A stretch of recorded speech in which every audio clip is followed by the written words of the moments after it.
నాకు ఫోన్ చేసింది ఈ బంగ్లా నుంచి. ఆ ఫోన్ నెంబర్ ఉన్న అడ్రస్ ఇదే.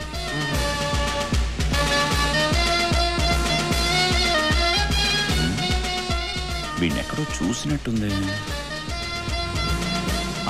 విశ్వనాథ్ గారి ఇంట్లో చూశాను. వాడి కూతురు పెళ్లి చేస్తున్నాడు అన్నమాట. వాడు వాళ్ళకని చూస్తుంటే కూతురు పెళ్లి చేస్తున్నట్లేదు. కూతురు వయసులో ఉన్న అమ్మాయిని వాడే చేసుకుంటాడేమో అని డౌట్ గా ఉంది. చూసావా అక్క, మన ఇద్దరు చాలదన్నట్టు మూడో దాన్ని తెచ్చుకున్నాడు. మన దగ్గర లేనిది దాని దగ్గర ఉన్నది ఏమిటో. వయసే పిచ్చి మహమ్మ దొంగ సచ్చినాడు. పదండి. చాలు కానీ దొరికితే వీడి సంగతి ఏంటో చూద్దాం రా.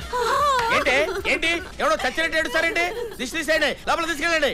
నేను నా కోసం చేసుకుంటానా? మీకోసం కదా, ఏదో తోడు ఉంటుందని. తీసుకెళ్ళండి. Take care in side. జాగ్రత్తగా దగ్గర కూర్చోబెట్టుకోండి. ఏం బాబాయ్ ఎలా ఉంది ఫిగర్? సూపర్. నీకు మూడో పెళ్లి ఏంట్రా? అంటే 2 పెళ్లిళ్ళకి నువ్వు రాలేదు కదా బాబాయ్, 3వ పెళ్లి చూసి చచ్చిపోతావు చేసుకున్నా. అవునమ్మా, మీకోసమే చేసుకున్నాను రా. మీకు ఇంగ్లీష్ నేర్పడానికి టీచర్ కావాలి కదా, అందుకని చేసుకున్నా. మ్యాథ్స్ నెక్స్ట్ ఇయర్ చేసుకుంటానా? హెడ్ మాస్టర్ చేసుకోవచ్చుగా, అన్నీ నేర్పించుద్ది. ఊరుకోమ్మా, ఎడవకు. ఆ సైతాన్ని పెళ్లి చేసుకునే కన్నా చావటం మంచిది.